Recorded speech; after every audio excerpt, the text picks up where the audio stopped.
tayo mag-secret file, ay ilike mo muna ang video na to at mag-subscribe na sa aming YouTube channel. Don't forget to click the notification bell para hindi ka nahuhuli sa latest episode ng DJ Rocky's Secret Files.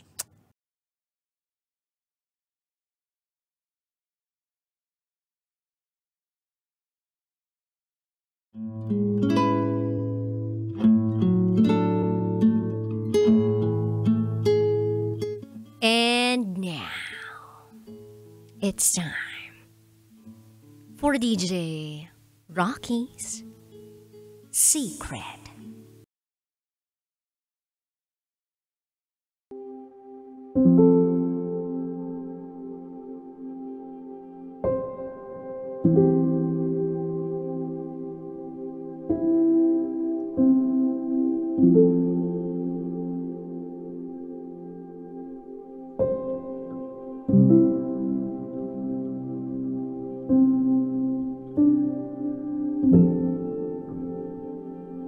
Pinupuntahan niya pa rin ako.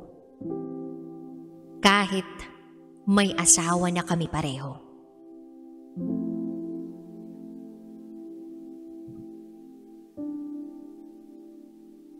Hi DJ Rocky. Simula nang maging panggabi ako sa trabaho, nag-i-scroll ako sa Facebook para malibang. Nakita kong live ka at nanood ako. Nag-iba na pala ang time slot mo. Medyo natuwa ako. Kasi, ibig sabihin, habang nasa trabaho ako, may mapapakinggan akong secret files. Anyway, itago mo na lang ako sa pangalang Ivy. 30 years old. Taga Nasugbu, Batangas. At ito, ang aking secret file.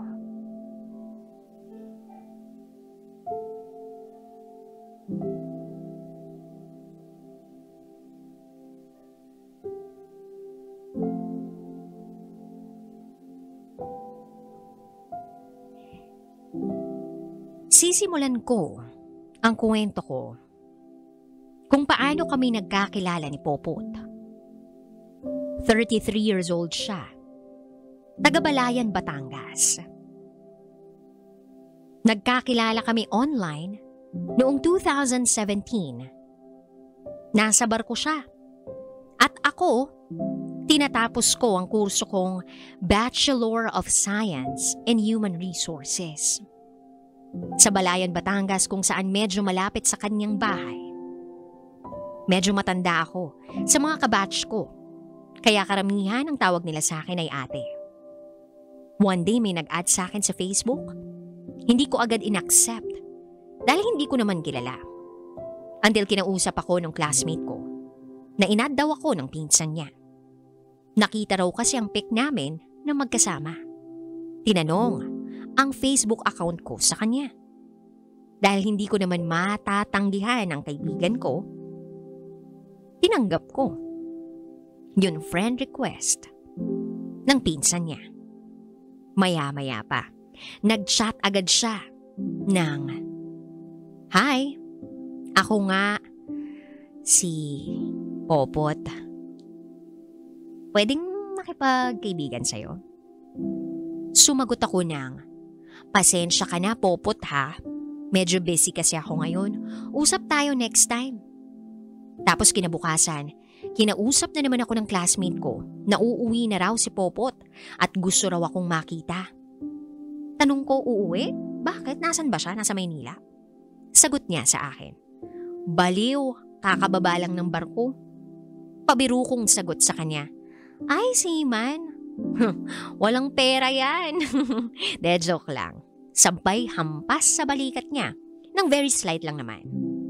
Then sabi niya, "Ano ka ba, pogi yun? Talagang hindi ako mapapahiya kasi nga masipag at marunong yung makisama." So sabi ko, "Siya sige, pag-uwi na lang niya rito, tsaka natin pag-usapan." Lumipas ang buwan, uuwi na siya. Hindi kami nagkaka-chat masyado dahil hindi naman talaga ako interesado kay Popot. Nung time na yun, pauwi na ako galing school. Kasama yung makulit na kaklase ko na nagtutulay sa aming dalawa. Tumawag sa akin si Popot sa messenger. Tinatanong kung nasan ako. Sabi ko, pauwi na ako, bakit? Sagot niya, hatid na kita. So pumayag ako. Nakipagkita na agad ako kay Popot. At kumain kami sa isang fast food na malapit doon sa school. Nagulat ako, sabi niya, parang kilala kita. Sabi ko, marami kasi talaga akong kamuka. Sabi niya, kamukha mo yung nanay ng magiging anak ko. Nagulat ako at natawa sa joke niya.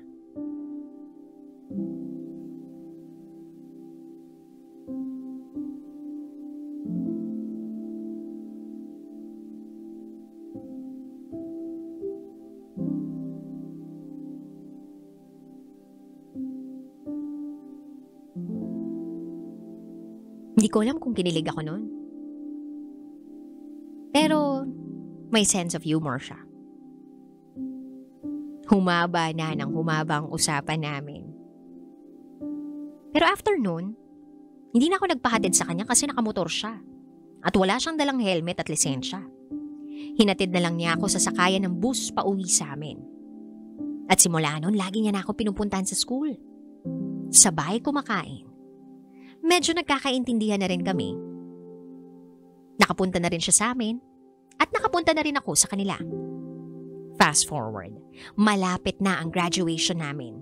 At as usual, pumunta siya kasama ng parents ko. At guess what? Inabutan niya ako ng bouquet.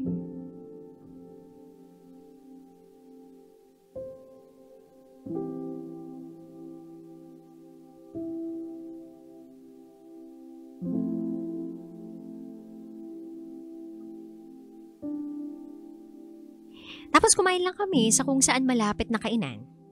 Then hinatid na kami pauwi. Hindi agad siya umuwi dahil nakipag-inuman pa ang mga kapatid ko at mga pinsan kong lalaki sa kanya. Kaya nung medyo lasing na siya, hindi na siya pinauwi ng tatay ko sa bahay. Tapos, doon na siya pinatulog sa amin. At dahil graduate naman na ako, 23 naman na ako, sabi ko sa tatay ko baka pwedeng sa kwarto ko na lang siya matulog. Nagtiwala naman ng tatay ko sa amin. Naligo siya at pinahiram siya ng kapatid ko ng damit at shorts. Hindi ko na siya pinag-underwear kasi lolokohin pa ba namin ang sarili namin? Nasa iisang kaming kwarto. Lasing siya pero nakakausap pa naman ng matino.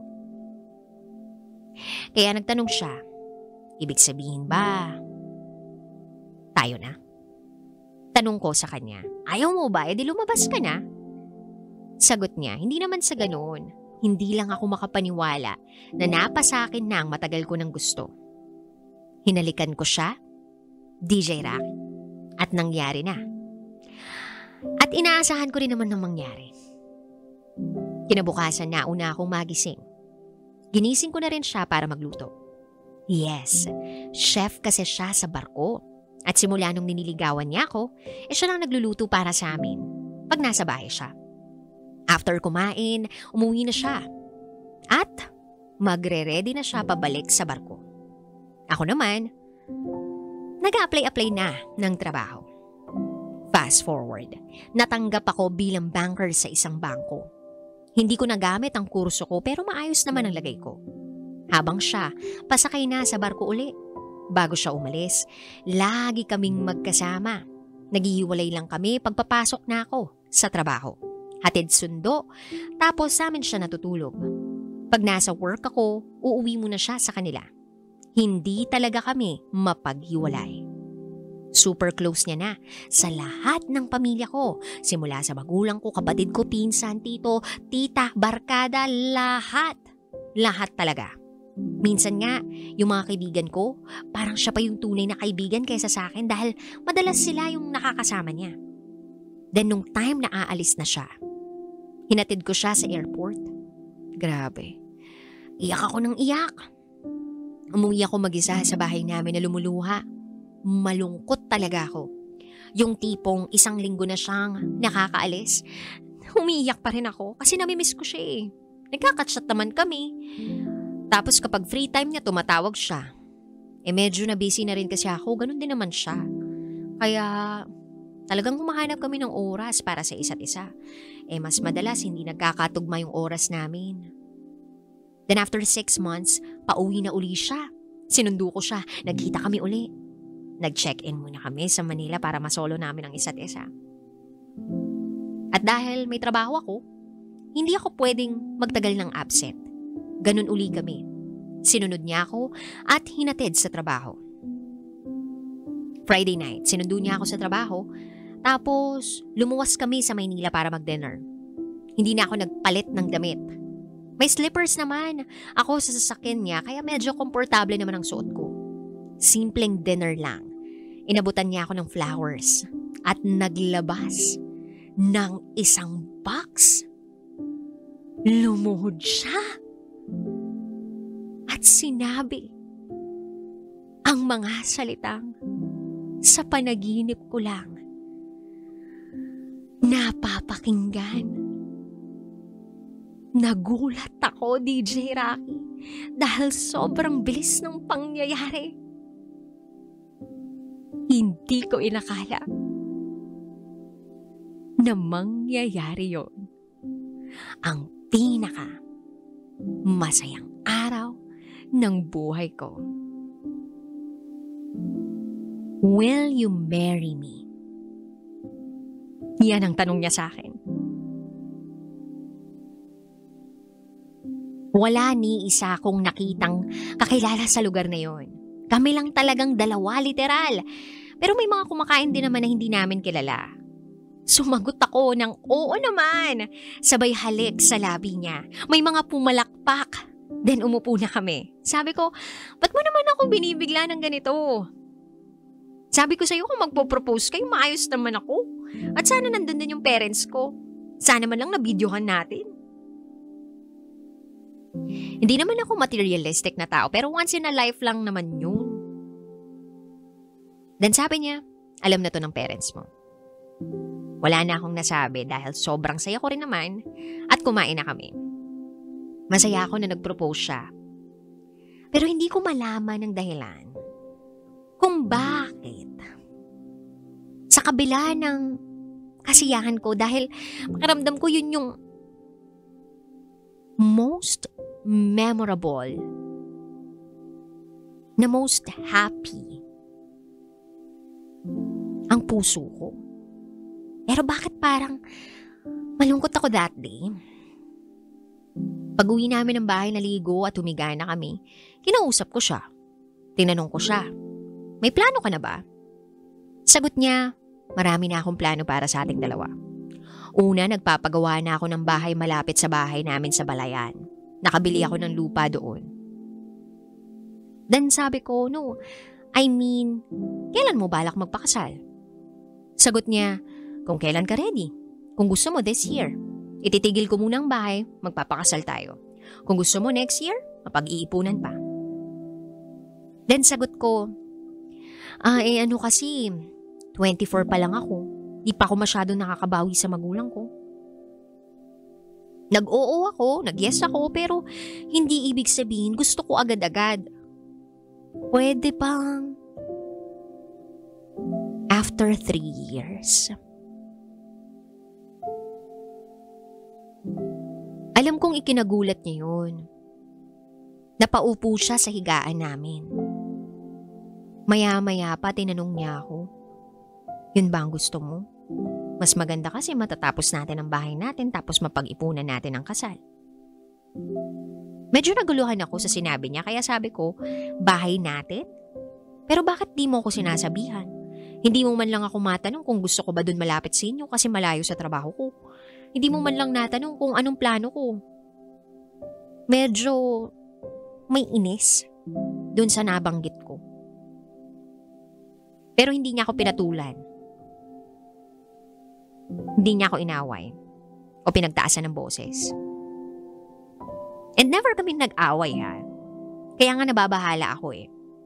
Parang hindi pwede yung ganun. Kasi what if kami talaga ang magkatuluyan? Ayoko naman na oo lang siya ng oo sa akin. Kasi parang nataranta siya tapos hinawakan niya yung kamay ko. Then sabi niya, okay baby, kung ayaw mo it's okay.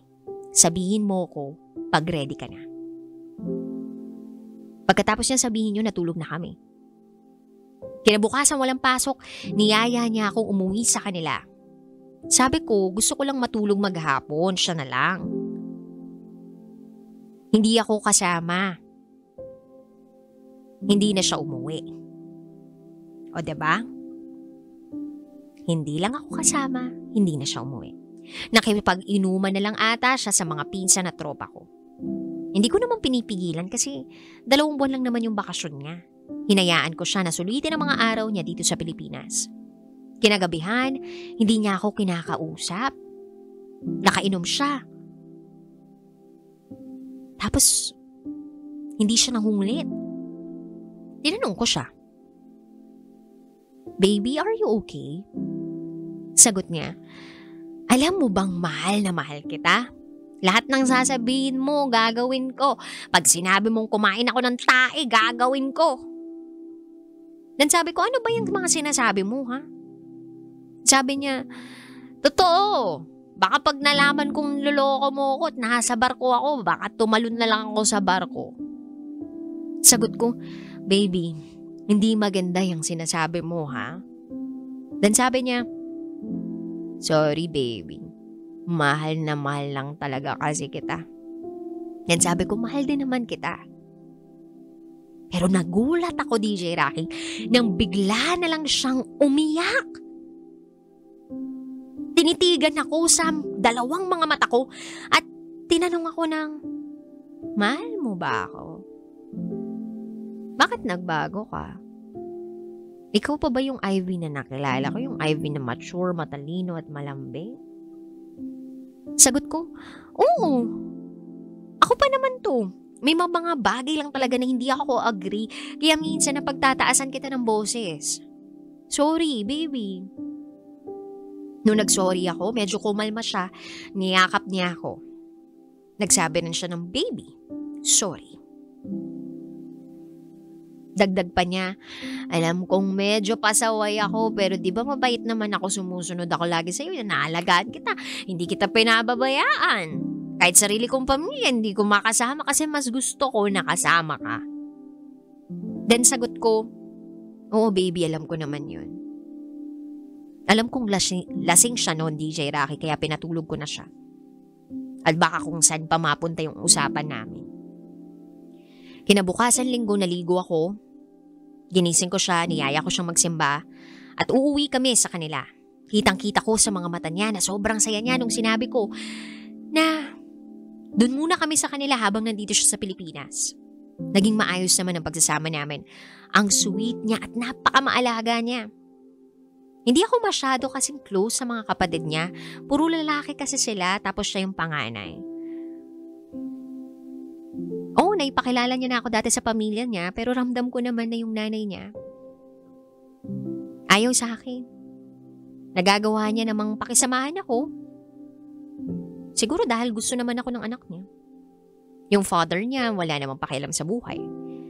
Kaya gusto ko pag nasa bahay ako, nasa tabi ko lang siya. Pinagluluto niya ako ng almusal bago pumasok at dinner pagka-uwi galing sa trabaho. Kahit medyo malayo sa kanilang workplace ko, hinahatid niya pa rin ako at sinusundo. Fast forward, paalis na uli siya. Sasakay na uli ng barko. Umiyak na naman ako as usual. Tinuruan na niya ako mag-drive para habang wala siya, ako ang gagamit ng sasakyan. Nag-drive ako pa uwi ng Batangas. Sa kanila ako tumuloy imbis sa amin. Kinuha ko kasi yung ibang gamit ko.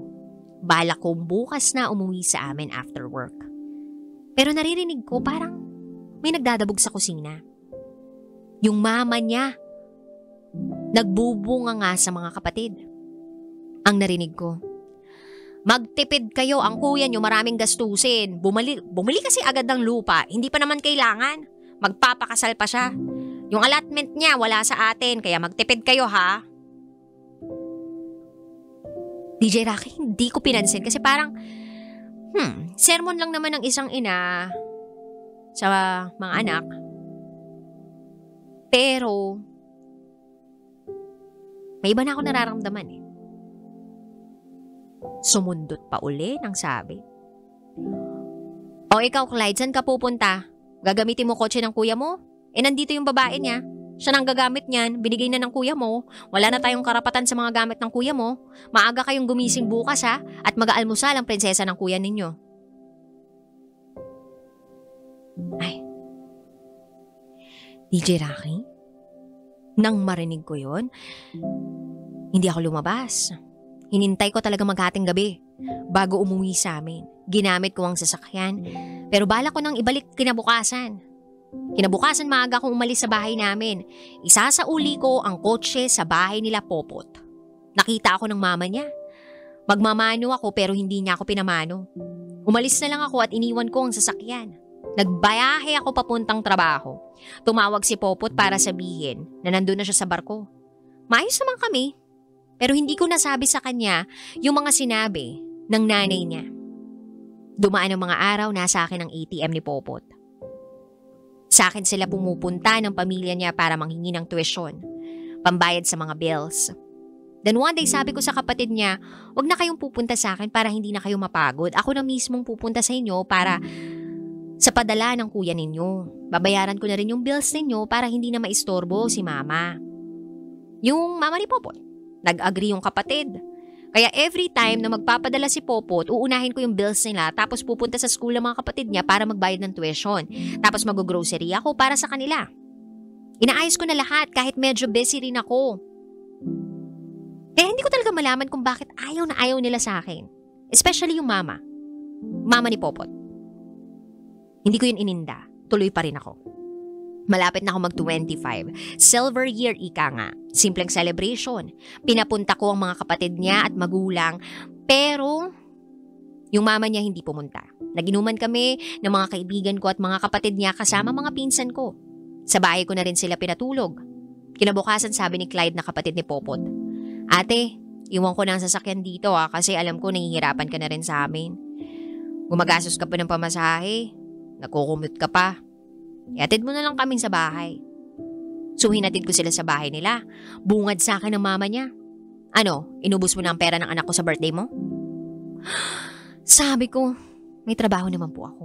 Hindi ko po uubusin ng anak ang pera ng anak ninyo. Then umalis na ako. DJ Rocky, tinitiis ko. Uuwi na uli si Popot sa Pilipinas. Sinundo ko siya. Masayang masaya siya pero ako parang hindi ko maramdamang masaya ako. Nagdadrive siya, nakapikit lang ako. Tinanong niya ako kung gusto ko mag-hotel, pero sabi ko, oo sige. Yung inaasahan naming bebe time, hindi nangyari. Hinalikan niya ako sa noo at hinayaan niya ako makatulog. Kinabukasan, naghahanda na siya ng gamit pa uwi sa Batangas. Niyakap ko siya at sabi ko, Baby, sorry kagabi, pagod na pagod lang talaga ako. Sagot niya, oo naman, walang problema. Pauwi na kami ng Batangas pero hindi niya ako kinakausap. Iniisip ko, ako ba may problema? Niyaya ko muna siyang mamasyal. Sige raw. Then sabi niya, pwede dun muna ulit tayo sa amin? Ayokong masira yung mood niya na masayang masaya siya, so pumayag ako. Dumaan lang kami saglit sa bahay namin, natulog ng isang gabi, then pumunta na sa kanila. Ramdam niya yung tensyon sa amin ng mama niya. Tinanong niya ako, sinungitan ka ba ni mama? Ayun. Hindi ako nagsalita. Nagkibit-balikat lang ako. May celebration dun sa bahay nila. Kasama yung mga tropa niya. Pinagmamalaki niya ako sa tropa niya. At narinig yun ng mama niya. Medyo maingay din kasi tapos gabi na. Nagalit ang mama niya at sabi, Popot, tumigil-tigil ka na nga sa kakaganyan mo. Ako'y naririndi na at kagabi na. Tumayo si Popot, inakbay ng mama niya. Nagulat ako sa sinabi niya at bigla siyang umiyak. Ma, Bakit ang hirap niyong pakisamahan? Yang si Ivy, alam niyo bang ayaw na ayaw niya rito dahil sa inyo? Napipilitan lang niya na dito magstay kasi nandito ako. Magpapakasal niya ako. Alam kong ako lang yung inaasahan ninyo pero hindi ko naman kayo pinababayaan ah. Hayaan niyo na ako maging masaya, Ma. At hindi ko naman kayo pababayaan. Ang sama ng tingin sa akin ng mama niya. Akala niya nagsumbong ako sa anak niya. At hindi ko alam kung paano niya nalaman. Hindi sumagot ng mama niya. Natulog na kami at nagpahinga.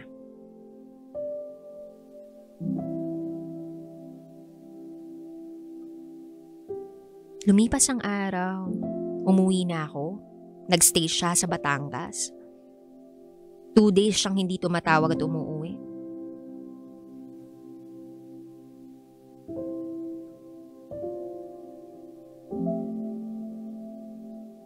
Tinatawagan ko siya, patay ang cellphone niya. Tapos ayun. Nalaman ko. Mula mismo sa mama niya.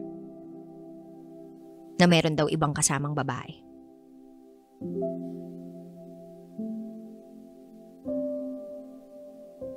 May pinabasa pa sa aking messages.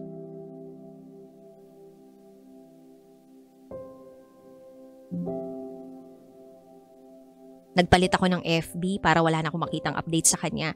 Hindi tuloy ang kasal. Lumipas ang 3 taon, nagka-boyfriend ako. Then nag-reconnect kami. Hindi na siya yung boyfriend ko. Pero nagkakausap kami ni Popot. DJ Rocky, yun ang problema ko ngayon.